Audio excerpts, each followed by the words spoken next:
പല ലൊക്കേഷനിലും പല ജീവിത ശൈലിയാണ് അല്ലേ നമ്മൾ പല ലൊക്കേഷനിലും. അങ്ങനെ ഈ ലൊക്കേഷനിൽ മാറി അടുത്ത ലൊക്കേഷൻ നമുക്ക് വേണ്ടത്ര ഒരു പരിഗണന അന്നൊക്കെ വേണ്ട പരിഗണന കിട്ടണമെന്നില്ല. അങ്ങനെ ഒരു അനുഭവം ഒന്ന് ഓർക്കൂ. പരിഗണന കിട്ടാത്ത സ്ഥലത്ത് ഞാൻ പോയിട്ടുണ്ട്, പടം ചെയ്യാതെ പോയിട്ടുണ്ട്. എന്തുകൊണ്ടാണ് അങ്ങനെ അവർ പെരുമാറിയെന്ന് പിന്നെ ചിന്തിച്ചിട്ടുണ്ട്? അല്ല, എനിക്ക് എപ്പോഴും ഞാൻ ഈ പറഞ്ഞ പോലെ എനിക്ക് പണത്തിനോ ഒന്നും ഞാൻ പ്രാധാന്യം കൊടുക്കാറില്ല. നമുക്ക് കിട്ടേണ്ടതായിട്ടുള്ള ഒരു പരിഗണന ഈ പറഞ്ഞ പോലെ കിട്ടിയില്ലെങ്കിൽ അങ്ങനത്തെ സ്ഥലത്ത് നിൽക്കാൻ ഭയങ്കര ബുദ്ധിമുട്ടാണ്. ഞാൻ സിനിമയ്ക്കൊന്നും വളരെ അപൂർവമായിട്ടേ പൈസ പറഞ്ഞിട്ട് പോവാതിരിക്കുക എന്നൊക്കെ പറഞ്ഞാൽ വളരെ അപൂർവമായിട്ടേ ഉണ്ടാവുള്ളൂ. അപ്പോൾ അങ്ങനത്തെ ഇല്ല എനിക്ക്. റോളുകൾ ചോദിക്കുക പോവുക എന്നല്ലാതെ അല്ലാത്ത ഇതുപോലെ നമുക്ക് കിട്ടേണ്ട പ്രാധാന്യം തന്നില്ലെങ്കിൽ പിന്നെ നമ്മൾ അവിടെ നിൽക്കാൻ പാടില്ല. അങ്ങനെ പോന്നിട്ടുണ്ട്. അവിടെ പോയിട്ട് വന്നിട്ടുണ്ട് അല്ലേ?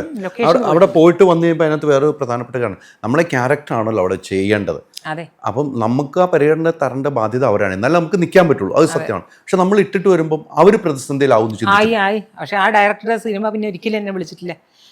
അത് എനിക്കും കൂടെ ഞാൻ തെറ്റ് ചെയ്തു അവിടെ, സത്യം പറഞ്ഞാൽ. അപ്പം അവിടുന്ന് ഇറങ്ങാൻ പാടില്ല, നമ്മളത് പറയണം. പക്ഷെ അതെങ്ങനെ പ്രതികരിക്കണം എന്നറിയാത്തതുകൊണ്ട് പോന്നിട്ടുണ്ട്.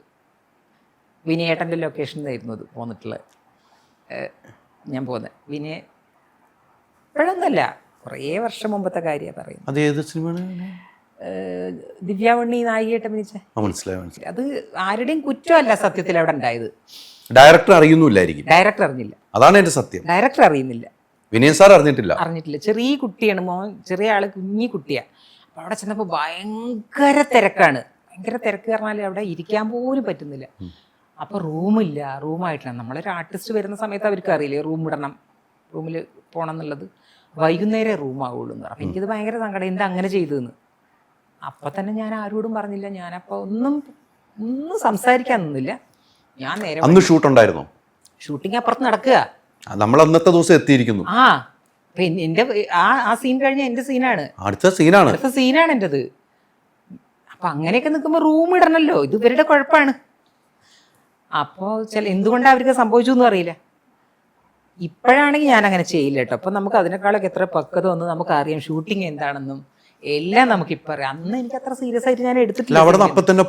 ഞാൻ അപ്പം തന്നെ വണ്ടി എടുത്തിട്ട് ഞാൻ പോയി. കുറച്ച് കഴിഞ്ഞപ്പോൾ എനിക്ക് ഭയങ്കര ഇതായി, ഞാൻ ചെയ്യാൻ പാടില്ല, വിനയേട്ടനോട് ചെയ്ത് തെറ്റാണ് ചെയ്തിട്ടുള്ളത്. ഒരു ഡയറക്ടർ നമ്മൾ എന്നെ അവഗണിച്ച് അതേപോലെ തന്നെ ഞാൻ ആ ഡയറക്ടറോടും ചെയ്യാന്നുള്ള തോന്നൽ എനിക്ക് വന്നു. അപ്പം ഞാൻ വേഗം നിർത്തിയിട്ട് ഞാൻ ഫോൺ ചെയ്തു. ഞാൻ പറഞ്ഞു, വിനേട്ടാ എനിക്ക് ഇങ്ങനെയാണ്, ഞാൻ അവിടുന്ന് പോകുന്നത്, പിന്നെ റൂമിലേക്ക് വേണം വിളിക്കാൻ. റൂമിലേക്കാണ് അന്ന് വിളിക്കുന്നത്. അപ്പോൾ റൂമിലേക്കാണ് എനിക്ക് അറിയുന്നില്ല അന്ന് മൊബൈൽ ഉണ്ടോയെന്ന് എനിക്കിപ്പോൾ കറക്റ്റ് ഓർമ്മയില്ല. പക്ഷേ ഞാൻ വിനേട്ടനോട് സംസാരിച്ചു. പിന്നെ അപ്പം എന്നോട് ഏതായാലും പോയില്ലേ, കുഴപ്പമില്ല, വിട്ടേക്കുന്നു. വിനേട്ടനാ നല്ല ആളാ. അമ്പോ, വിനേട്ടൻ പിന്നെ തിരിച്ച് വിളിച്ചില്ല എന്ന് മാത്രമല്ല, വിനേട്ടൻ്റെ പടത്തിൽ ഞാൻ കുറേ നല്ല പടങ്ങൾ ചെയ്തിട്ടുണ്ട്. ശിപ്പായി, ലഹള, വേറെയും പടങ്ങൾ ഞാൻ ചെയ്തിട്ടുണ്ട്. പിന്നെ വിനയേട്ടൻ എന്നെ വിളിച്ചിട്ടേ ഇല്ല. പിന്നെ കുറേ കാലത്തിന് ശേഷം ഞാൻ നേരിട്ട് കണ്ടപ്പോൾ അതൊക്കെ പറഞ്ഞു, കുഴപ്പമില്ല, നമുക്ക് ഇനി ഒരിക്കൽ കൂടാം എന്ന് പറഞ്ഞു. പിന്നെ അടുത്തല്ല പിന്നെ മണി വെച്ചിട്ടൊരു സിനിമ ചെയ്തില്ല, അന്ന് തന്നെ അതേ പ്രൊഡക്ഷനിൽ വർക്ക് ചെയ്യുന്ന ആൾ തന്നെ, വിനയേട്ടൻ തന്നെ, ഇതേ ആളായിരുന്നു അന്ന് ഉണ്ടായിരുന്നത്. അപ്പോൾ എന്നെ വിളിച്ചു. പക്ഷേ എനിക്കതിൽ ചെയ്യാൻ പറ്റിയില്ല. അത് പിന്നെ റോള് മാറിപ്പോകുക എന്തോ കാരണം കൊണ്ട് അത് ഉണ്ടായില്ല. വിളിച്ചു അത് മനസ്സിലാക്കി. പിന്നെ ഞാൻ ഒരിക്കൽ കണ്ടപ്പോൾ ക്ലിയർ ആയിട്ട് പറഞ്ഞു ഞാൻ, അതുകൊണ്ടാണ്. പിന്നെ മനസ്സിലായിട്ടുണ്ടാവും. പിന്നെ വിളിച്ചു. അതൊരു വല്ലാത്ത അനുഭവമായിരുന്നു. അത് അനുഭവമായിരുന്നു. ഇപ്പോഴത്തെ കാലഘട്ടമാണ്. ഇപ്പോഴാണെങ്കിൽ അങ്ങനെയൊന്നും ചെയ്യില്ല എന്ന് നമ്മൾ സിനിമ അറിയാം. ഇപ്പൊ അറിയാം നമുക്ക്.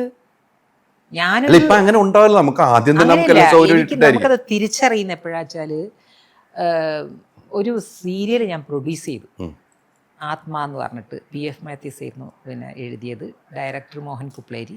അതിൽ നരേന്ദ്ര പ്രസാദേട്ടൻ, ലളിത ചേച്ചി, കൽപ്പന, സത്താർക്ക, അങ്ങനെ ഒരുപാട് ആൾക്കാരുണ്ടായിരുന്നു. കൈരളി വന്ന ഉടനെ അപ്പോഴാണ് ശരിക്കും ഒരു പ്രൊഡ്യൂസറുടെയും ഒരു എല്ലാത്തിൻ്റെയും പ്രശ്നം നമുക്ക് മനസ്സിലാക്കുന്നത്. ചെയ്തതൊക്കെ അതെ.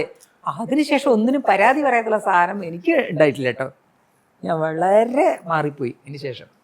അത് അപ്പഴാ ഇവരൊക്കെ ബുദ്ധിമുട്ട് അപ്പഴാ ശരിക്കും മനസ്സിലായത്. തീർച്ചയായിട്ടും. മറ്റേ നമ്മൾ അഭിനയിക്കുന്നു, നമ്മൾ പോകുന്നു. അതെ, നമുക്കറിയില്ലല്ലോ ഇത്. നമ്മളെ കാര്യം മാത്രം പറയും പോകും. അപ്പം അത് ഒരു പ്രൊഡ്യൂസ് ചെയ്യുമ്പോൾ മനസ്സിലാവും. Ultra modern kitchen devices. ഒരു കിച്ചണിൽ വേണ്ട എല്ലാ ലേറ്റസ്റ്റ് ബ്രാൻഡുകളും ഇവിടെയുണ്ട്. ലോകോത്തര ബ്രാൻഡുകൾ, original products, wide range. MyG future.